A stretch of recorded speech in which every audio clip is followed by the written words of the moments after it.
that's sort of, I never saw myself as somebody that would ride a bike. Didn't appeal to me at all, to be honest, in the beginning. But at the same time, going back to entrepreneurship and stuff, you don't have a routine lifestyle, as you probably know. So keeping, the diet and stuff, it's pretty difficult. So what I wanted to say is that I was getting round. so I needed a way to also sort of balance my diet a little bit. So when he told me, like, come on, you should start riding a bike, I was like, well, yeah, why not? And then, long story short, he pushed me also to sort of like try out this, race. It's a 400-kilometer race. So it's only for us pussies that didn't want to do the 400 that backed up at 200.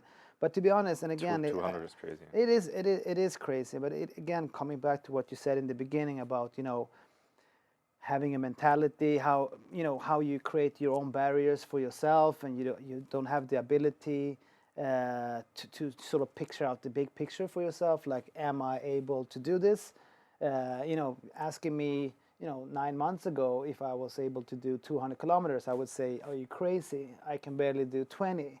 So how do you think that I could do 200?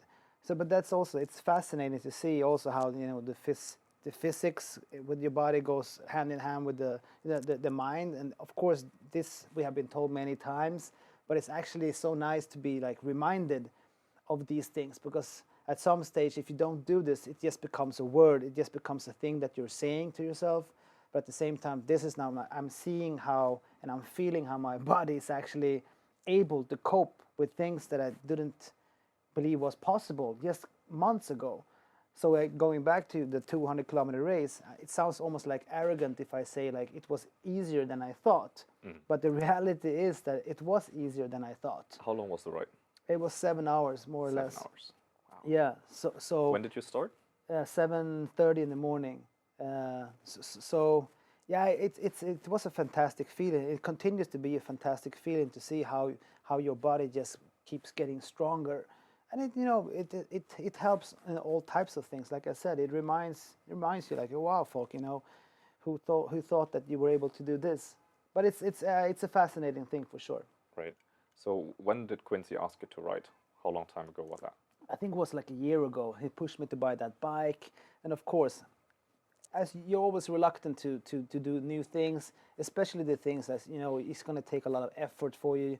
It's gonna demand like a change in your life. We don't like changes in general, and definitely not changes that demands effort from you. So that's why oh man, it's not a thing. You're not ready for it. You don't have time for it. You know all of these excuses. You don't want to get up early in the mornings. But eventually, I bought the bike. It was pretty an expensive piece. So that's also, I pushed myself, like, if I'm buying something more expensive, it feels harder not using it.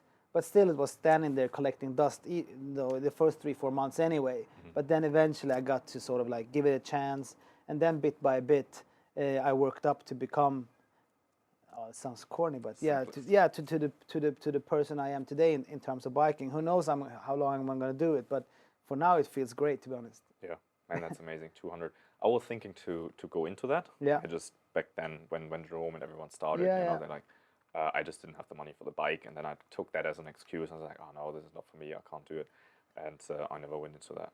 But it's amazing. The 200 kilometer. You see a lot of space. No, you see a lot of other things from China rather than just the buildings and the high rises. Yeah, for sure. I mean, exactly like you're saying. And now you see things from a different perspective. Now you see things in like distance and time. Like, Lohu, it could be like 1 hour with a bike. Instead of like, car, taxi, DD. I was like, okay, and what would I see? Like you're saying, you're experiencing the city and your surroundings in a completely different way. And coming back also to the gear, which is also one normal excuse that you have, it was also inspiring for me to see all of these Chinese people doing this race. You had even like folding bikes, and really? people without normal shoes, just mountain bikes, laughing, listening to music. Doing it like a party thing with their friends.